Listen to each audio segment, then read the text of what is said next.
Assalamualaikum warahmatullahi wabarakatuh.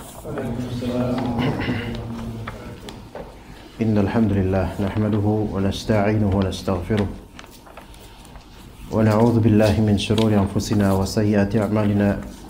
May yahdihillahu fala mudilla lahu wa may yudlil fala hadiya lahu. Asyhadu an la ilaha illallah wahdahu la syarika lahu wa asyhadu anna Muhammadan abduhu wa rasuluhu la nabiyya ba'dahu.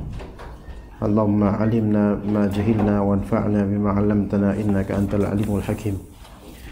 Baik, kita lanjutkan ikhwah kajian kitab Ma'alim fi Tariqi Talabil Ilm, dan kemarin kita terakhir sampai di poin keberapa Syekh Ab? Kelima ya sekarang. Ia berkewajiban untuk 200 kayak paragraf terakhir ya, di antara orang bermajlis itu. Taib. Tapi katakan oleh penulis hafizahullah ta'ala, فَمِنَ الْجُلَسَاءِ وَالْمَجَالِسِ مَا يَكُونُ سَبَبًا فِي تَرْوِيجِ الْإِشَاعَةِ عَلَى وُجُوهٍ مُخْتَلِفَةٍ.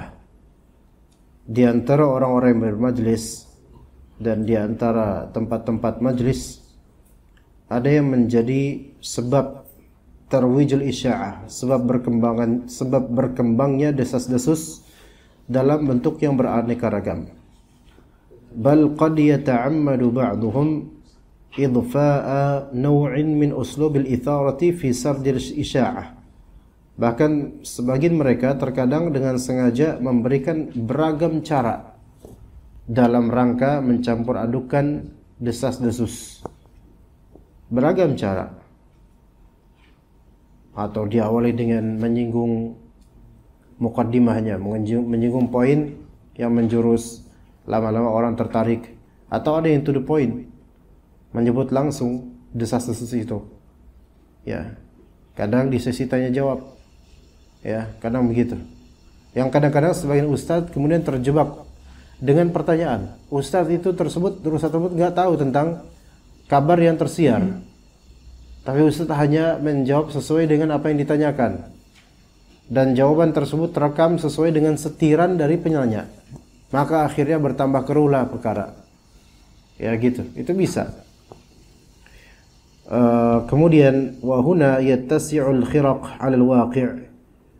Maka di sini rombekan-rombekan atau bencana menjadi semakin semakin parah. Wahada daidanul majalis allati yahduruha ghawwa'un nas. Majlis semacam inilah yang banyak didatangi oleh manusia rendahan atau melarat. Jadi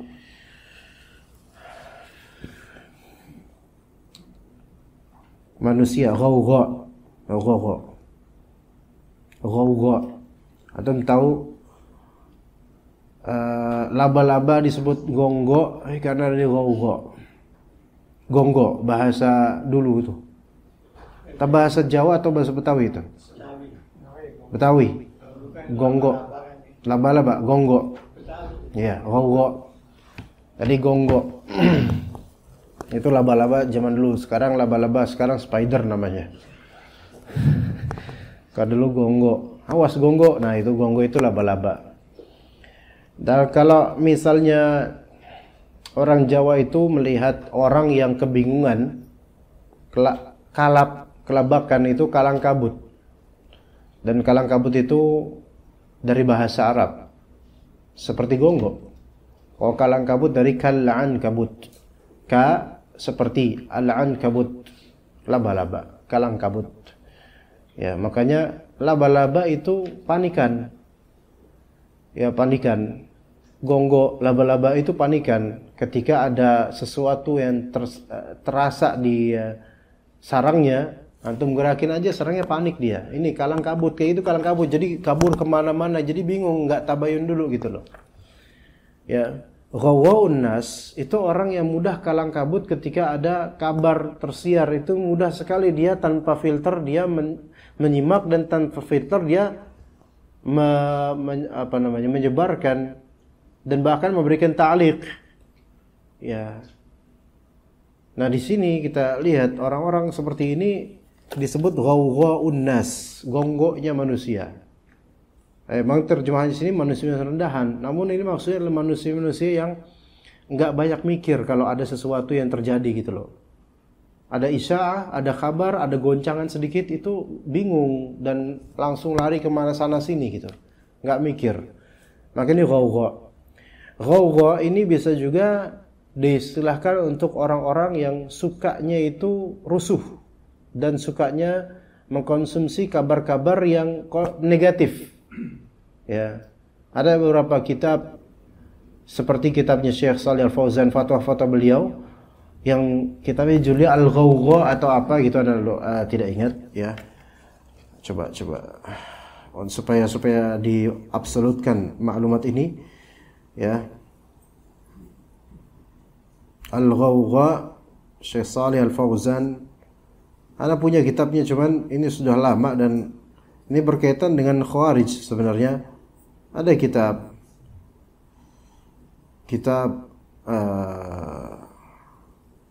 dan juga ada judul kitab tidak ada di internet, subhanallah. Nah, pernah juga Syekh Shalih Al Fauzan mengatakan, لا تدخل في الغوغاء والمظاهرات والأوباش والجهال وحدثاء الأسنان لا تدخل معهم وابق مع الصلحاء. Maka janganlah kamu jangan kamu masuk fil ghawgha, di tengah orang-orang ghawgha, yaitu yang cuman konsumsi kabar-kabar negatif, wal mudhaharat, demo-demo, wal aubash, anak tidak bisa menerjemahkan, juhal, orang-orang bodoh, hudatsaul asnan, anak-anak muda yang huru-hara sana sini gitu loh, mahasiswa-mahasiswa yang sukanya demo ya. La tadkhul ma'hum, jangan kamu jangan kamu masuk ke tengah-tengah mereka. Wa baqa ma'as sulaha, dan tetaplah kamu bersama sulaha. Bukan masjid tempat mertuanya itu masjid sulaha, bukan. Sulaha di sini artinya apa? Orang-orang soleh ya. Oke, disebutkan oleh Syekh Shalih Fauzan, al-ghawgha alladzina yuhibbuna al-fawda wa yuhibbuna man yaquduhum ila syarr. Ghawgha itu adalah orang-orang yang menyukai fawda. Fawda itu ketertumpahan sesuatu, itu suka dia.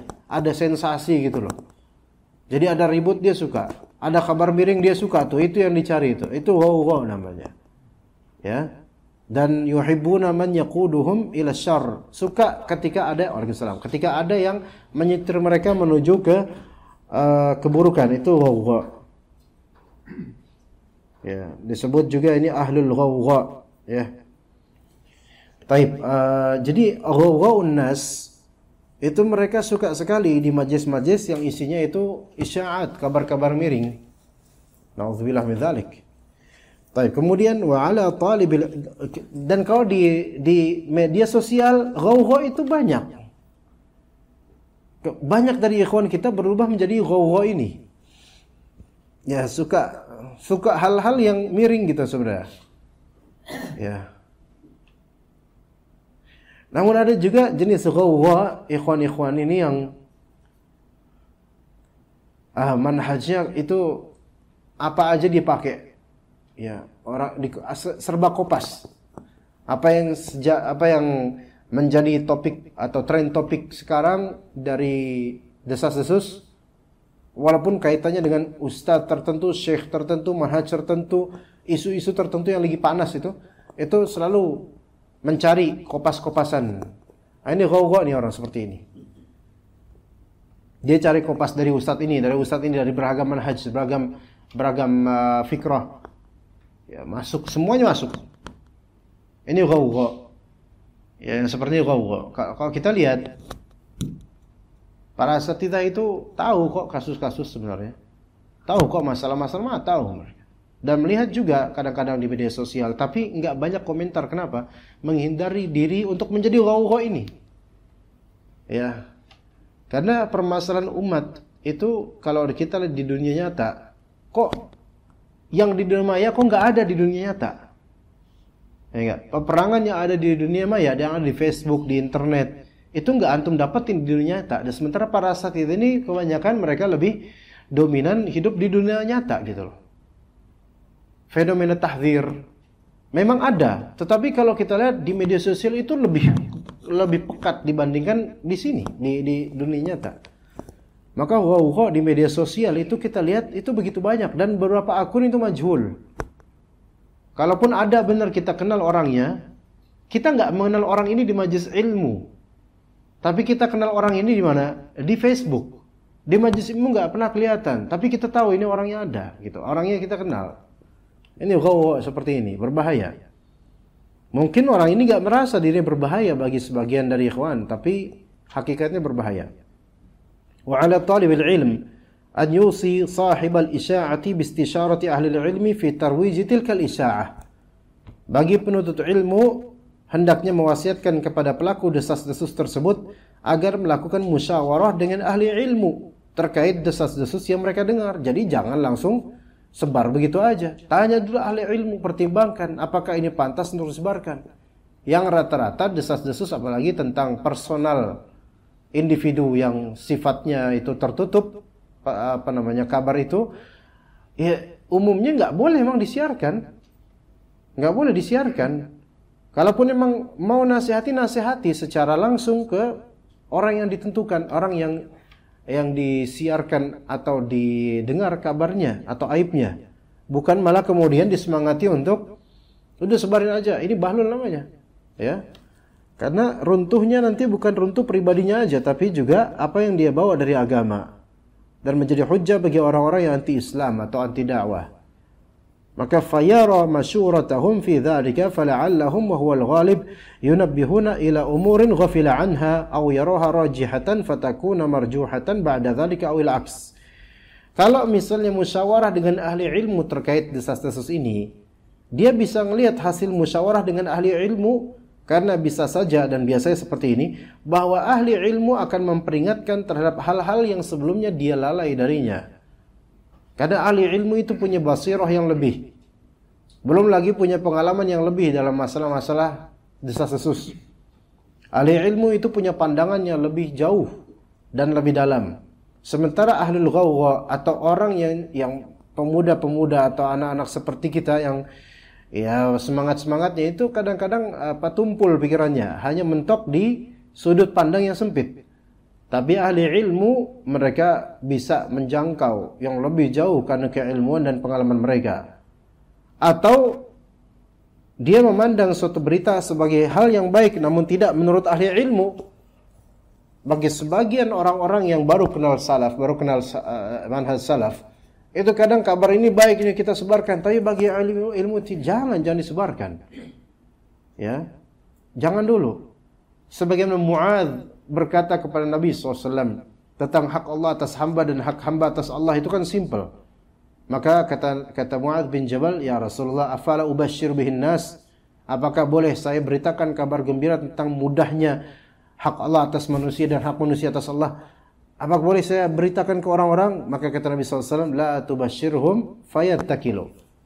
Jangan kamu beritakan kepada mereka, sehingga nanti kalau kamu beritakan mereka akan bermanja-manja dengan jawaban ini, dengan itu ini. Lihat, Mu'adz bin Jabal itu sahabat Nabi yang muda. Namun Nabi SAW kadang mengutus Mu'adz bin Jabal karena kecerdasan dan keberaniannya untuk berdakwah. Tapi di beberapa sisi Nabi SAW mencegah Mu'adz melakukan beberapa hal. Di antaranya ini. Ya, karena apa? Karena ada kerusakan jangka panjang kalau kamu mengabarkan ini. Padahal ini kabar yang baik nggak? Baik sekali. Namun bukan di zat kabarnya sekarang yang dipermasalahkan, bukan. Tetapi apa? Kelanjutannya nanti. Orang-orang akan bermanja-manja dengannya. Ya, gitu. Ittikal. Kemudian wa amrun akhar wa akhir. Jika wa in kanat al-isya'atu hawla syakhsin mawsumin bil khair was salah fayanbaghi an tuhmala 'ala al-mahmal al-hasan wal iltimasil ma'adhir lahu huwa al-asl wal iltimasul ma'adhir lahu huwa al-asl in kana lil 'udhri masughun syar'i. Jika desas-desus itu terkait seorang yang dikenal dengan kebaikan, maka hendaknya ia membawanya kepada persangkaan yang baik dan berusaha mencari tahu alasannya. Inilah hukum asal yang harus dilakukan jika memang alasan tersebut dapat dibenarkan secara syariat. Jika apa? Jika orang itu dikenal secara ma'ruf akan kebaikannya. Keburukan yang tersembunyi pada diri seseorang itu bukan tanggung jawab antum di akhirat, ikhwan. Tanggung jawab kita itu adalah keburukan yang tersembunyi di kita atau yang tampak di kita. Dan diri kita itu yang akan kita pertanggungjawabkan di akhirat. Keburukan orang lain, jika kita tahu, kita berta'awudz dari pengetahuan itu. Karena sebenarnya kita mengetahui aib seseorang itu beban. Bukan suatu ghanimah, ajaib. Kalau kita mendapati orang dapat aib, kita tahu aib fulan dan fulan nggak tahu kita tahu aibnya. Kalau kita senang, berarti itu penyakit di kalbu. Ajaib. Maka yang sahih adalah yang masih benar kalbunya adalah merasa tersakiti dengan pengetahuan itu dan berharap seandainya saya nggak tahu. Begitu.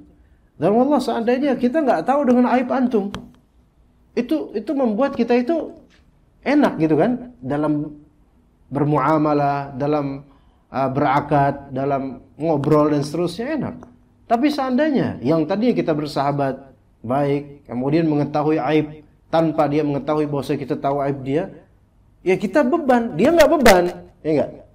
Dia nggak tahu kalau kita tahu, tapi kita tahu aib dia. Beban buat kita, bukan beban buat dia, ikhwan. Harusnya kan orang yang memiliki aib dialah yang punya beban. Tapi kita mengetahui bebannya, mengetahui aib dia, kitalah yang punya beban. Beban apa? Beban mengetahui aib itu beban. Ya rahmatullah. Mengetahui aib itu beban, ya. Misalnya kalau abah di sini kita nggak tahu masa lalu beliau seperti apa dulunya, apakah masa lalunya cerah atau suram. Kalau misal kita tahu aib beliau padahal selama ini baik-baik aja, itu beban loh buat kita. Dan abah di sini melenggang enak aja, biasa aja hidup, nggak ada masalah. Tapi kita tuh merasa yang bermasalah jadinya karena mengetahui aibnya. So lihat, itulah orang yang merasa dia mendapatkan ghanimah ketika mendapatkan aib orang, maka orang ini sakit hatinya. Entah orang ini apa, dia munafik atau benci sama muslim atau punya dendam atau ada sesuatu. Subhanallah. Ana di majlis manapun, ana berusaha untuk tidak tahu aib majlis itu. Ya, baik di SS di mana ana bermuamalah dengan DKM atau panitia, ana berusaha tidak tahu aib pribadi dia. Bahkan berusaha tidak tahu aib muamalah DKM atau apa, anda berusaha tidak tahu, kecuali kalau dikasih tahu, dan dikasih tahu itu pun anda nggak terlalu mikirin, itu urusan mereka. Sehingga kita datang nggak ada masalah, nggak ada beban, nggak ada pikiran oh fulan yang kemarin, oh gue tahu deh fulan kayak. Coba kalau kita tahu semua aib, subhanallah. Ajaibnya sebagian orang menganggap mengetahui aib teman-temannya atau aib orang lain itu adalah ghanimah dan kekayaan diri. Sehingga ketika menghadapinya, dia tahu fulan gini, dia tahu fulan topengnya begini, dia tahu fulan munafik, dia tahu, subhanallah. Rasulullah aja bermuamalah nggak gitu-gitu amat. Gitu, ajaib. Kalau ada manusia yang seperti ini, imma dia ahli ghibah, ahli namimah, atau dia munafik, zindik, atau dia punya dendam pada banyak orang dan dia pelihara. Ya subhanallah. Betapa hidup nggak enak seperti itu. Tapi orang seperti itu kok nikmat hidupnya kayaknya gitu, menyantap daging teman-temannya. Semoga Allah Ta'ala pelihara kalbu dan pengetahuan kita dari mengetahui aib-aib saudara-saudara kita.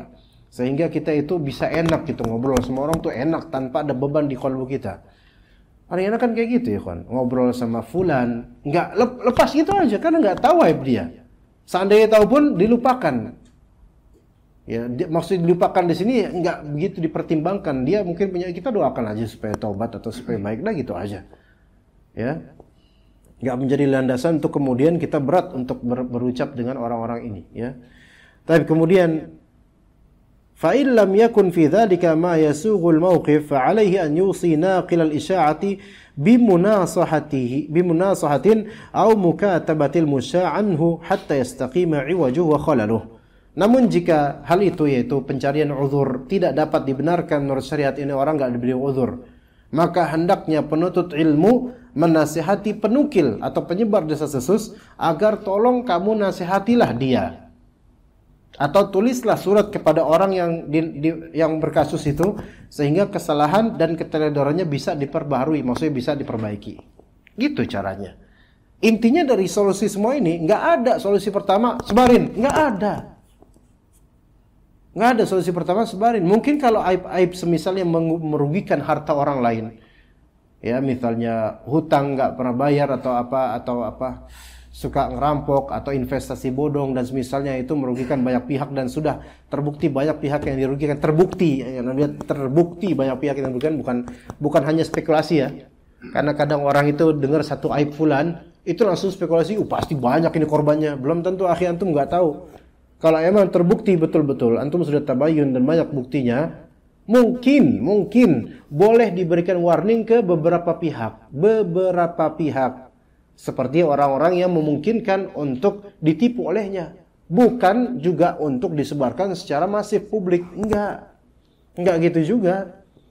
Sehingga orang-orang yang enggak ada kepentingan dan yang enggak ada kemungkinan kepentingan sama orang ini, itu enggak perlu tahu juga, karena orang ini enggak bakal jadi korban, gitu loh, Pak.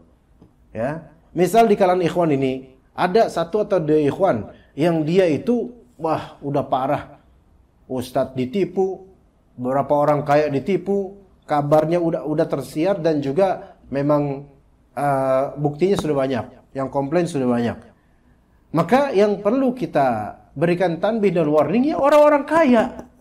Jangan orang-orang yang ya puasa Senin Kemis dan puasa Daud karena nggak punya duit. Kamu hati-hati kamu. Kenapa, Pak? Itu akhi itu fulan, itu beliau suka narik duit investasi tapi nggak ada, bodong. Atau minjem duit tapi sampai bertahun-tahun nggak bakal dibalikin. Itu sekali minjem 100 juta. Ini ngomong sama ikhwan yang punya hutang banyak dan juga puasa Daud karena nggak punya makanan. Kira-kira relevan nggak ini nyebarin seperti ini? Ya enggak lah.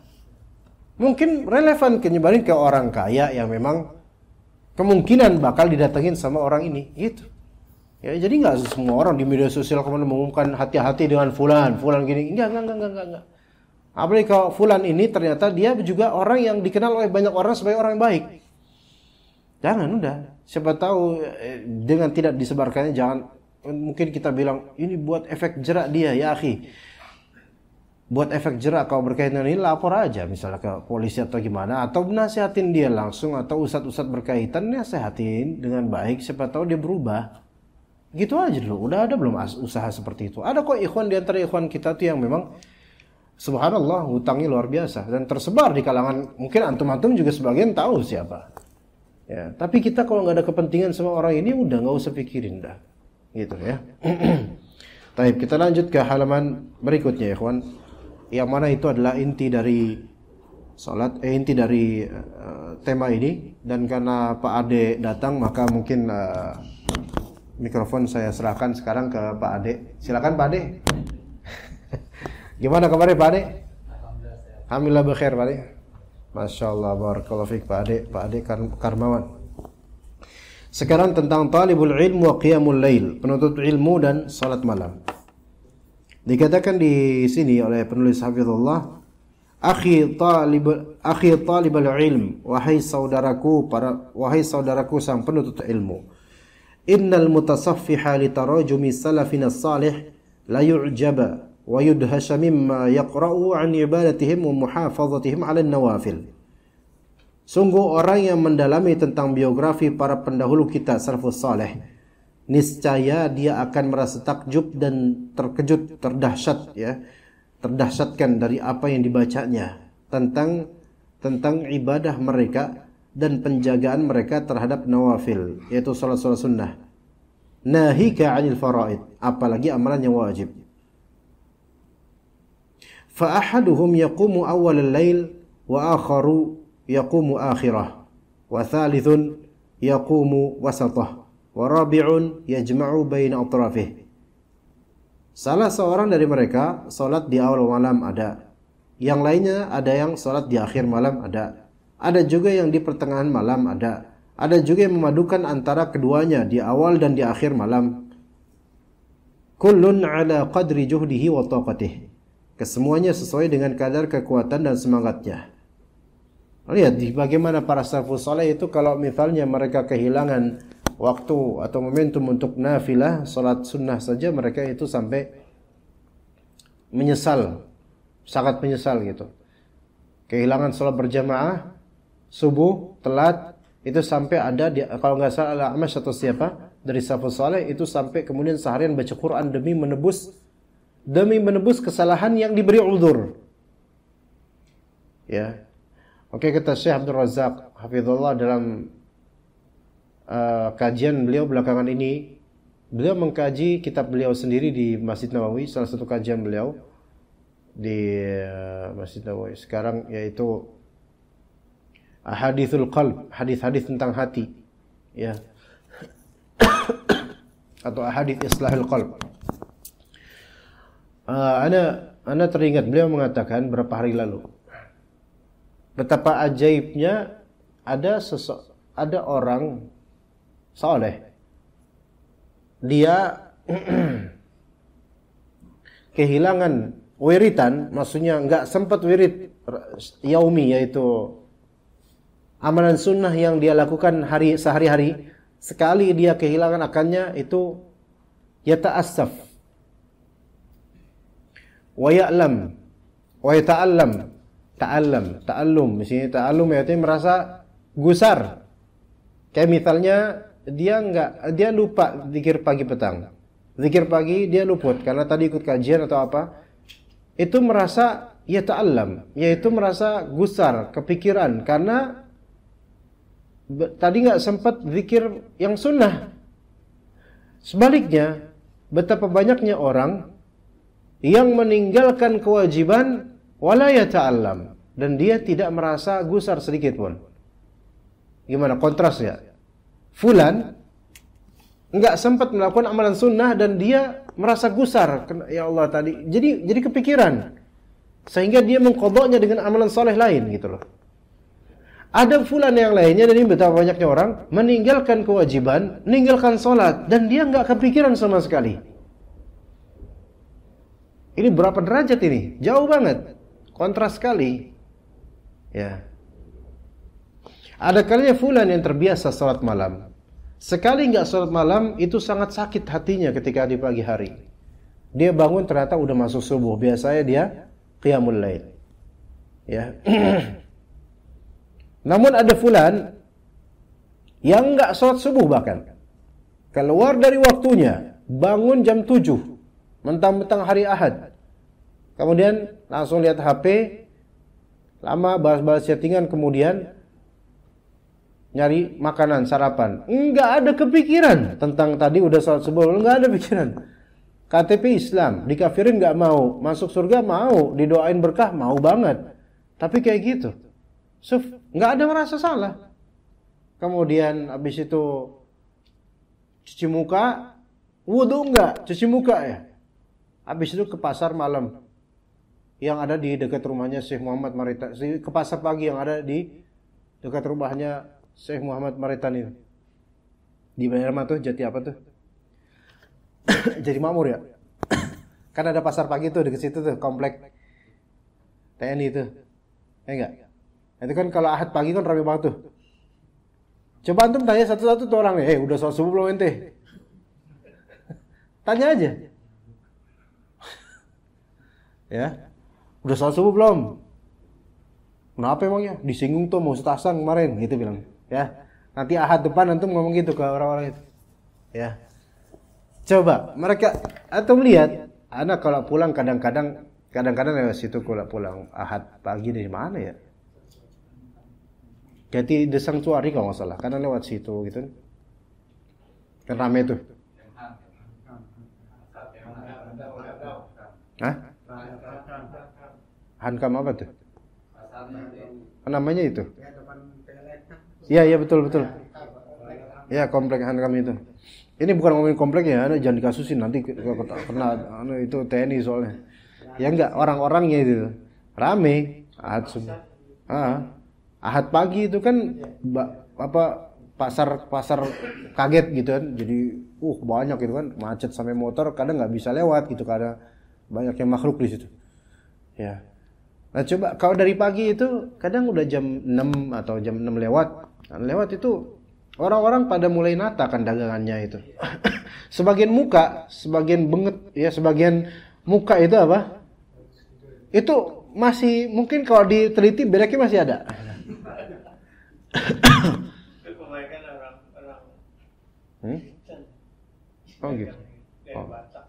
Oh gitu. Saya suka belanja gitu. Oh.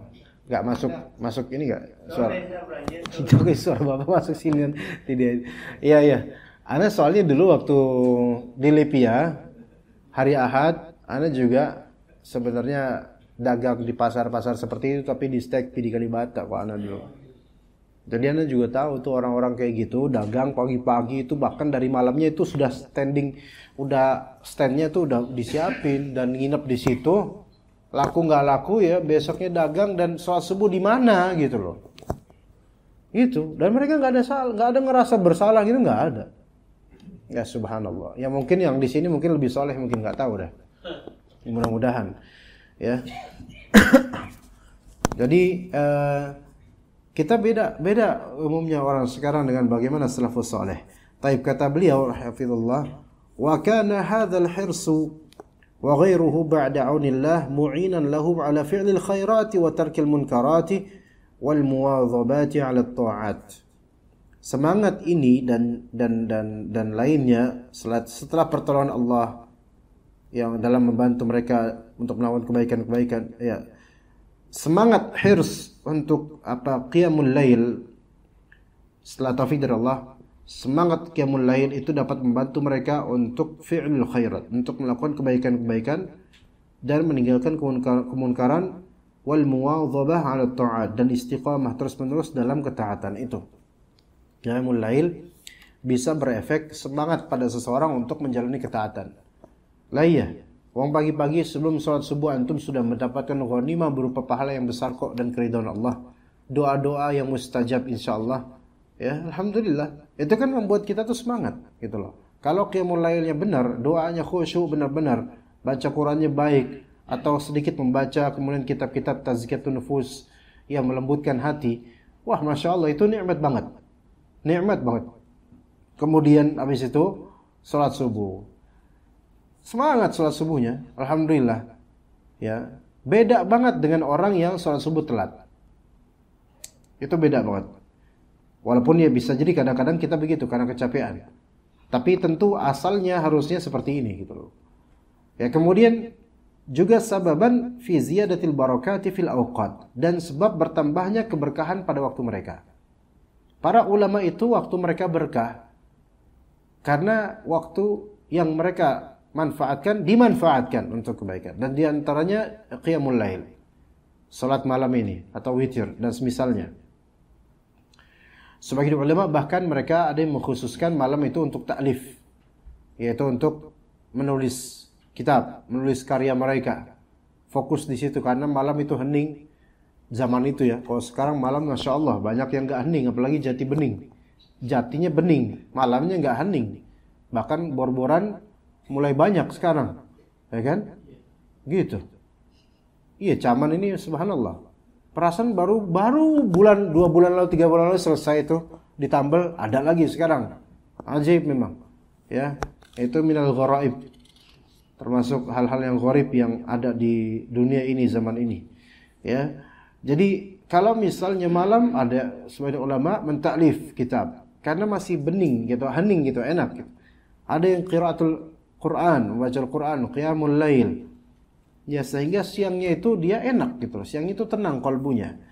Nah, kemudian Bishr berkata, waliya Hafs bin Ghiyath al-qada'a min ghairi masyurati Abi Yusuf fashtadda alaih. Hafs bin Ghiyath diangkat menjadi pemimpin untuk suatu daerah tanpa bermusyawarah dengan Abu Yusuf, dan itu membuatnya berat. Maka faqala li wa li Hasan al-Lu'lu'i tatabba'a qadayah. Maka kemudian Abu Yusuf berkata kepadaku dan kepada Hasan al-Lu'lu'i, kalian berdua tolong ikuti perkara Hafs bin Ghiyath. Maka fatatabba'na qadayah falamma nadhara fiha qala, maka kami pun mengikuti urusannya, mengikuti keseharian dari Hafs bin Ghiyath. Ketika ia melihatnya bagaimana kesehariannya, maka dikatakan hadza min qada'i ibni Abi Layla. Ini ternyata adalah keputusan Ibnu Abi Layla untuk menjadikan Hafs bin Ghiyath menjadi gubernur suatu daerah. Lalu kemudian Abu Yusuf berkata,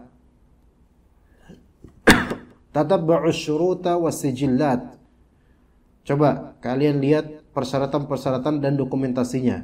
Fafa'alna, maka kami pun melakukannya, dan falamma nadhar fiha, maka ketika dilihat, maka berkata Abu Yusuf, Hafiz wa nudhara'uhu yu'anuna biqiyamil lail.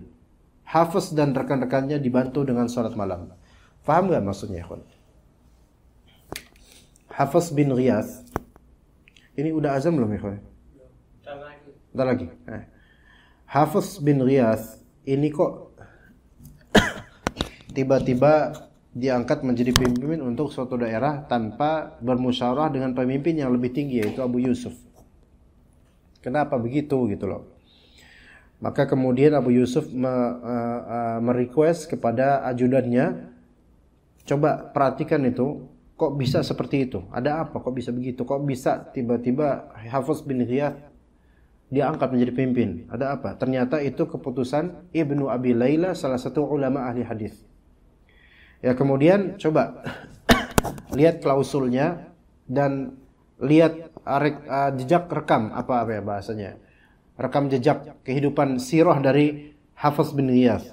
Maka terus diperiksa, dicari tahu sampai kemudian para peneliti ini berkata, kami berkesimpulan bahwasanya kenapa Hafiz kok bisa tiba-tiba diangkat menjadi gubernur, menjadi pemimpin daerah. Ternyata Hafiz dan kabinetnya itu dibantu dengan salat malam. Artinya Hafiz ini adalah orang yang rajin salat malam, dan Allah Subhanahu wa taala kemudian tinggikan derajatnya di antara manusia dengan apa? Dengan menjadikannya gubernur dengan izin Allah Subhanahu wa taala. Begitu. Ya. Baik, kemudian kata penulis hafizallah, wa ba'da hadza ya ukhayya i'lam ra'akallah anna talibal ilmi yatamayyazu 'anil akharina bima habahu Allah ta'ala wa akramahu bima habbahu Allah ta'ala wa akramahu bima habahu Allah ta'ala wa akramahu min al-intisabi ila hadhihi at-taifati al-mubarakah ahli al-ilm. Wahai saudaraku, ketahuilah semoga Allah menjagamu bahwa penuntut ilmu memiliki ciri khas tamayuz dari yang lainnya terhadap apa yang Allah berikan berupa muhabat, yaitu kemuliaan, ya, dan ikram, penyandaran kepada ikram, yaitu pemuliaan terhadap intisab, penyandaran kepada golongan yang diberkahi tersebut, yaitu ahli ilmu. Ketika antum berstatus talibul ilm, itu berarti idhofahnya kan sandarnya kepada ilmu, ya, maka harusnya sesuai dong gitu loh, sesuai baik dari segi perilaku atau amaliyah. Walidha fa'alaihi an yahrisa jahidan an yar'a hadhihi al-mukarramati al-mubarakah. Oleh karena itu wajib atasnya untuk bersungguh-sungguh dalam menjaga kemuliaan yang penuh berkah ini. Wa an yajtahida hasba istita'atihi fil musara'ati ila fil khairat. Dan hendaknya bersemangat sesuai kemampuannya dalam bersegera melakukan kebaikan-kebaikan berikut macam-macamnya. Wa ala tanawwu'i abwabiha. Wa fil muqabil an yajtahida fi tarki ma yukhrimu muru'atahu fadlan 'anil munkarat. Yakhrimu muru'atahu fadlan 'anil munkarat. Dan sebaliknya dia juga bersemangat dengan meninggalkan segala yang menjatuhkan wibawanya sebagai keutamaannya dari kemungkaran. Ya, ini terjemahnya salah. Dan sebaliknya ia juga bersemangat dalam meninggalkan segala yang menjatuhkan kewibawaannya, apalagi kemunkaran gitu loh. Apalagi kemungkaran. Jadi lafal sebagai keutamaannya dari ini salah. Ini salah. Jadi sebaiknya seseorang talibul ilm tinggalkan sesuatu yang menjatuhkan kewibawaan. Apalagi tinggalkanlah sesuatu yang merupakan kemunkaran. Mana yang lebih buruk? Sesuatu yang menjatuhkan kewibawaan atau sesuatu kemungkaran? Hah? Mana yang lebih buruk, ikhwan? Hal yang menjatuhkan wibawa antum atau hal yang merupakan kemungkaran, mana yang lebih buruk? Hah? kemungkaran. Iya. Hal yang menjatuhkan kewibawaan kadang-kadang nggak termasuk munkar, ikhwan, tapi dia menjatuhkan kewibawaan. Contohnya apa? Ketawa sampai krok gitu. Atau ketawa terbahak-bahak sampai gigi geraham tekaknya kelihatan. Ya, tekak. Apa namanya yang di sini yang cendil-cendil itu? Ya, lak-lakan. bahasa opi kumis, bahasa jadul banget itu. Ya pokoknya itu ketawa sampai mulutnya lebih lebar daripada kepalanya gitu. Nah, seperti ini kan jatuh ini bawa. Tapi nggak sampai munkar gitu. Ya. Atau misal seseorang dia tidur dan dia ngoroknya gede banget. Ini kan memang nggak munkar, ya nggak tahu dia bahkan dia ngoroknya segede itu. Tapi kan wibawanya bisa jatuh. Iya. Makanya enggak semua yang menjatuhkan kewibawaan itu haram. Ya. Antum makan pecel lele, talibul ilm, makan pecel lele di pinggir jalan. Itu bagi sebagian orang biasa aja, tapi bagi sebagian orang, ini wibawanya turun gitu loh. Makan pecel di pinggir jalan di kursi bakso, kemudian enggak ditutupin apa-apa, di pinggir jalan caman. Pakai jubah, jenggotan, pakai kacamata hitam, pakai sorban, makan pecel lele. Nah, itu lelenya lele yang berasal dari majhul. Ya, antum tahu nggak lele ciri-ciri lele yang jalalah yang makanannya itu dari tinja? Cirinya ada, Pak. Cirinya kalau digoreng dia langsung muter, langsung apa namanya? Ngebelok gitu. Itu lele biasanya berarti pakannya dulu tinja itu. Iya. Bengkok. Enggak lurus enggak? Hah? Nah, semua lele bengkok. Nah, berarti antum selama ini makan yang itu. Makanya antum kadang-kadang enggak masuk kajian, ya itu sebabnya. Enggak semua yang langsung bengkok-bengkok gini loh dia. Kalau di ini langsung dengan sendirinya gitu loh, bengkok gitu. Enggak, bukan tergantung gorengnya, tergantung memang penggorengannya kadang yang bentuknya gimana bisa bentuk itu. Cuman kalau misalnya penggorengan normal lah gitu loh. Ya, dia ngerucut sendiri minggir gini kayak agak ngelingker gitu loh. Bukan belok biasa gini doang tapi agak ngelingker gitu. Karena ada zat-zat yang kemudian entah menguap atau gimana, yang mana itu berasal dari pakan tinja tadinya gitu loh. Maka coba nanti antum ke pecel lele mana, lihat itu, dites, lihat pas di penggorengannya antum lihat. Iya, soalnya kalau antum lihat pas udah jadi, kan takutnya dari pedagangnya dilurusin lagi. Hah? Boleh, tapi nggak tahu kalau ditolak mau apa enggak, kan nanti udah mesen. Bayar tapi nggak usah makan, kasih kucing. Atau makan sendiri, suruh pedagang makan sendiri, berani nggak? Perjanjian aja. Ya, astagfirullah. Sekalian bawa pengacara, Pak, bawa pengacara sekalian. Iya, mahal dibayar pengacaranya itu mah. Kok saya mana sampai lele gitu? Tadi kita ngomong apa ya, Kon? Oh, tadi kita makan makan lele seperti itu, pecel lele di pinggir jalan bagi sebagian orang biasa, tapi ini karena dia membawa nafas talibul ilm gitu, pakai jubah putih, sorban Saudi, makan di pinggir jalan, orang kan ngelihat, wibawanya turun, padahal itu bukan hal yang haram gitu loh, itu bukan hal yang haram gitu ya. Jadi bukan hal yang munkar, tetapi itu bisa menurunkan wibawanya gitu kan. Maka yang seperti ini sebaliknya ia bersemangat meninggalkan hal-hal yang menurunkan wibawanya sebagai penuntut ilmu. Dan apalagi kalau tentang kemunkaran, kalau bisa ditinggalkan, sebaiknya ditinggalkan lebih-lebih lagi. Oke, kemudian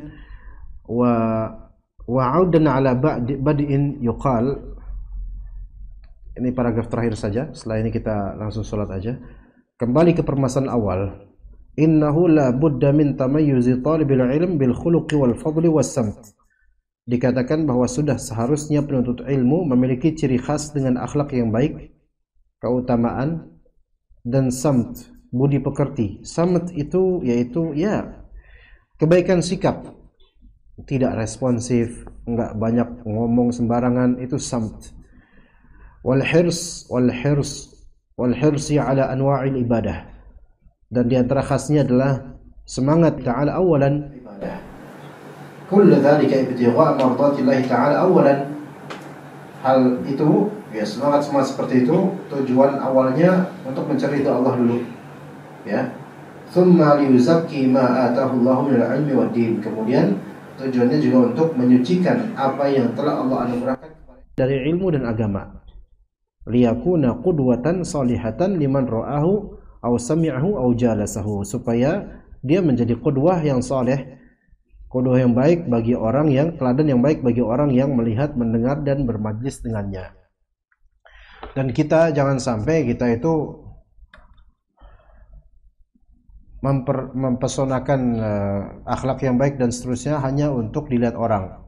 Melainkan yang paling awal adalah karena kita mencari ridha Allah dan kita sangat bersyukur dengan apa yang Allah anugerahkan kepada kita berupa manhaj salafus saleh dan juga ilmu syar'i. Ya, itu dulu, niatannya itu dulu, maka insyaallah Allah taala akan membuat kita semakin baik, gitu, tampak semakin baik, dan orang-orang juga akan mencintai, menyukai apa yang mereka lihat, dengar dan rasakan dari vibe diri kita. Tapi ya jangan cari pujian manusia, karena pujian manusia itu sering palsu, ya. Begitu. Wallahu a'lam. Kita cukup sampai sini insyaallah. Barakallahu fikum jami'an. Jazakumullahu khairul jazaa atas kajian antum semua. Wa sallallahu ala nabiyyina Muhammadin wa ala alihi wa sahbihi ajma'in. Subhanakallahumma bihamdika asyhadu an la ilaha illa anta astaghfiruka wa atubu ilaik. Assalamualaikum warahmatullahi wabarakatuh.